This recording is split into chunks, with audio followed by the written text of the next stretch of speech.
واحدة المرأة قصتها على واحد الشيخ كان في عمرها 52 سنة، تلاقت معاه يهضر في الإذاعة على الاستغفار. قالت له والله يا شيخ لا القصة اللي راك تحكي فيها لا حقيقية وأنا مررت عليها. قالت له راه في عمري 52 سنة. قالت له ودي مي كان في عمري 29 سنة راجلي مات على 33 سنة وخلى لي 5 أولاد. قالت له والله ما خلى لي 20 دورو. قالت له عشت الفقر معهم.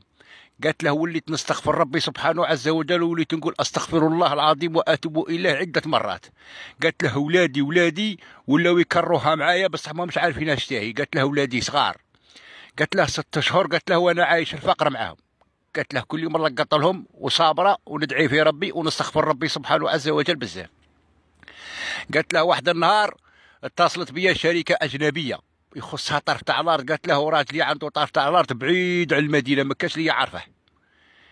قالت له ودي جاو عندي وديتهم لهذاك الطرف تاع الارض وريتها لهم وشراوها عليا. قالت له مين بغيت نقول لهم شحال؟ قالوا لها ما تقوليناش الارض هذه نشروها بكذا من مليون. قالت لهم خلصوني ديت الاموال تاعي. قالت لهم ورجعت لداري. قالت لهم هذيك الاموال عشت بيها. قالت له يا الشيخ قالت له ملي كان في عمري 29 سنه و6 شهور تاع الاستغفار حتى اللي راه في عمري اليوم 52 سنه.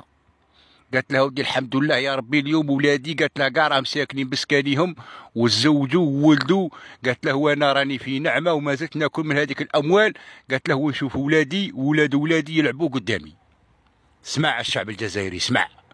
ربي سبحانه عز وجل قال فقلت استغفروا ربكم إنه كان غفارا يرسل السماء عليكم مدرارا ويمددكم بأموال وبنين ويجعل لكم جنات وأنهارا. صدق الله العظيم. والرسول صلى الله عليه وسلم قال من أكثر من الاستغفار جعل الله له من كل هم فرجا ومن كل ضيق مخرجا ويرزقه من حيث لا يحتسب. هذه هي الشعب الجزائري. والله مكان باب نتحل بلا مفتاح. دمتم في رعاية الله وحفظه.